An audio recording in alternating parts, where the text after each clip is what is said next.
Alright everybody, this is Wicked Constrictors, and today I'm just going to talk a little bit about my snakes. I'm going to clean a little bit, and I'm going to show you some snakes I really like and tell you what's going on right now with my snakes, my reptiles. But right now I'm going to clean a little bit, like this girl right here, my Central American female. She really needs to be cleaned. And then I'm going to show you some of my favorites, clean some snakes, and tell you about who got locked up with who, and so we see what we're expecting. I'm just scraping out the nasty stuff inside of the Central American's enclosure. So I used this scraper, and then just scraped out the inside of some of this right here. Let's get it out the best you can. Alright, well, now it's time to take some of the paper towels and start getting some of the stuff out of there, and then I can wipe down with some sanitize some of these wipes. What I do is I sanitize it down with this, take some more paper towels, and wipe down as much as you can. You don't have to get it totally dry, because it's still gotta have something in there anyways.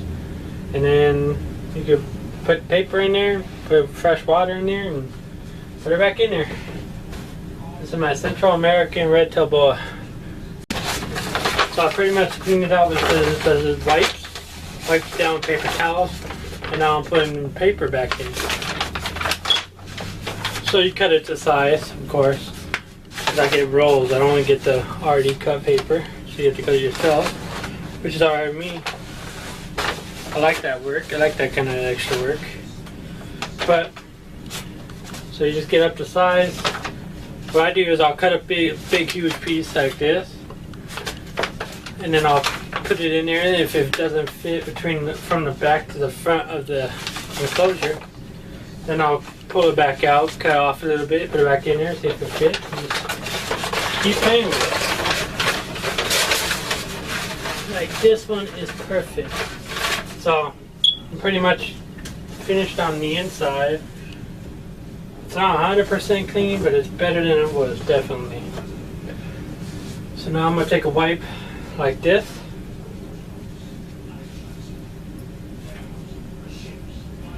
And then I'm going to go ahead and clean up the shoebox hide that I made.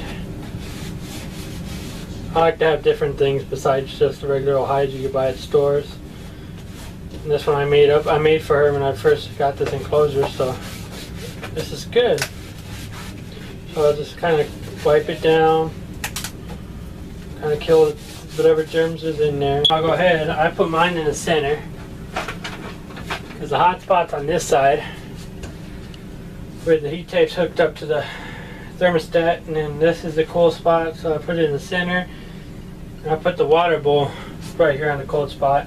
But let's go ahead, I'm going to go ahead and try and see, just to make sure everything's still heated right in there with my temp gun.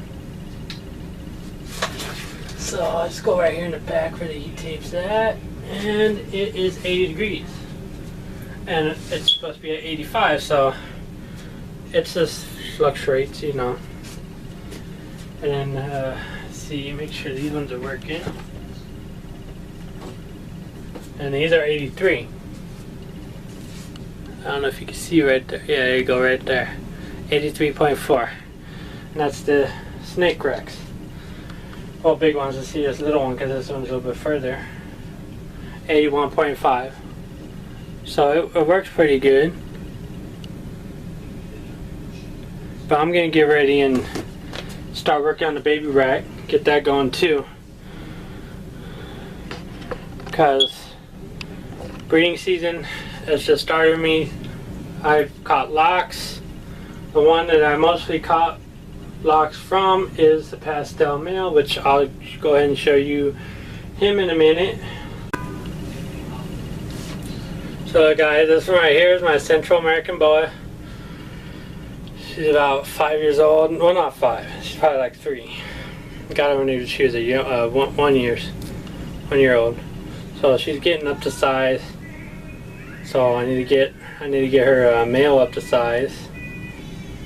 But she's a good girl. I could handle her just fine. She's got good coloration. She's got a little bit of shed on her, but I'm not worried about it. She gets it off all the time.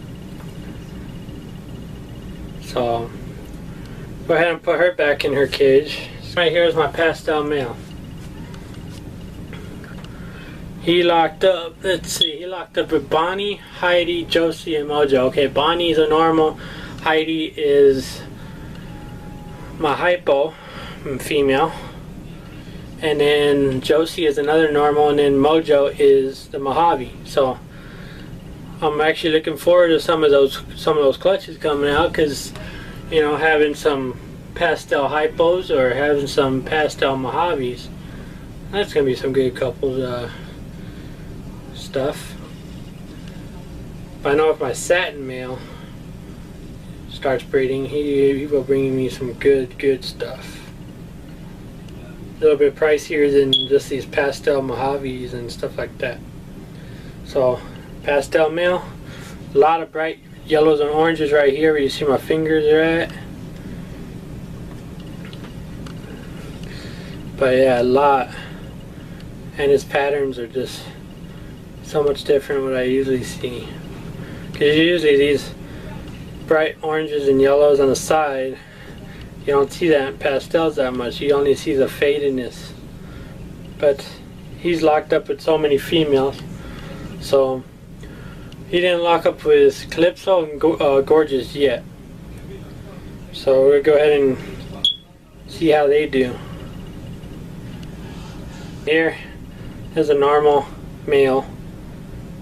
I got him in 2013, so he's probably like, so he's probably like 5 or 6 years old now.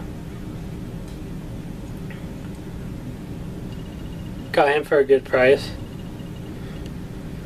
So his cage is dirty, so let's go ahead and clean up his cage. Okay, and this is my satin male. See, he's much darker than a normal ball python. See, there you go. He's much darker than a normal ball python. So I got him with my satin female. So this is my satin female.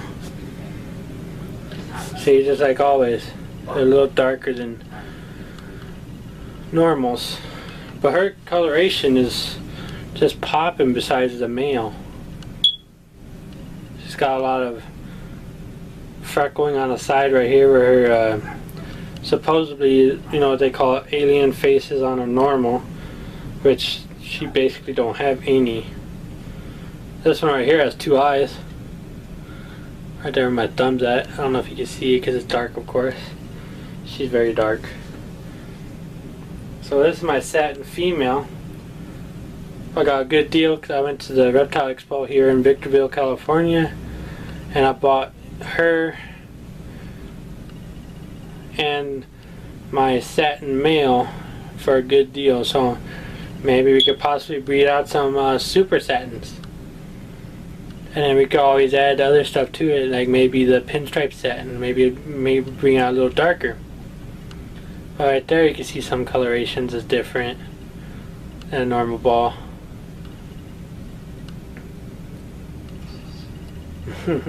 Checking out the camera. Oh, alright, and then that empty spot right next to that other female is where she goes. This is my female rag. I do have a male on the bottom down here. Nah, it's the head pied male. But I'm gonna go ahead. Of course, this is the front because of that. So I'll go ahead and slide it in. Before it used to be so hard. I used to have to tug with both hands. But I fixed the snake rack to where it fits perfect. So now there's a little gap for air. It can't get out, of course. So, you know, now it slides in or out and in. And with just, I can do it with one finger. I'm not sure if you can see that, but I can do it with one finger. So I'm gonna go ahead and put her water back in here. See if she still got, you know, some nice water in there still. Go ahead and get her out. This is my satin female. Go ahead and show her again. This is my satin female. She's so much darker, but just could barely get some of her colorations. There we go, a little bit right there. She's got freckling down the sides, down like this area right here. Just down a little close to the bottom, but she got a lot of blushing on her back. You don't see that in normals really down here. Just the colorations are different, much darker. And so this would probably be a good kind of ball python, the satin, to breed with a GHI and see if you come out with all black snake. Het pied female.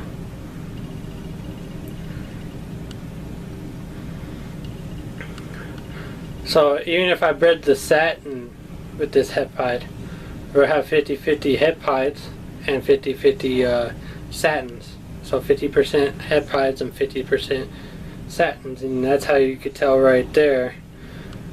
Even though they break up, but there's no black marks in the middle of the belly. But that's how you tell, because it tracks down the belly right there. Even though it could break up a little bit and then go right back, but that's how you could tell it's a het pied. I haven't got any clutches from her yet, so I'm trying to get her going here too. But this is my het pied female. So let's go ahead and put her back. But let's see how she does. So I'm going to see if I can put my pastel male with her. I've seen locks with the spider. I was going to have some spider het pieds, but I kind of want to get out of the spider projects. I'll keep the spider, of course, keep Boost. Maybe I'll breed him later on too with somebody else. Maybe I'll get a pastel female or something. But this is my het pied female, and I'm gonna stop right here for the day, and I'm not gonna be filming a lot. I'll just probably do on weekends or as much as I can, because you know I work during the week, 9-hour days. So come home tomorrow, I'm gonna do some more cleaning. Maybe I'll film a little bit too tomorrow, but it's gonna be on a different vlog. So I'm gonna end it right here, and this is Wicked Constrictors, and I'm out.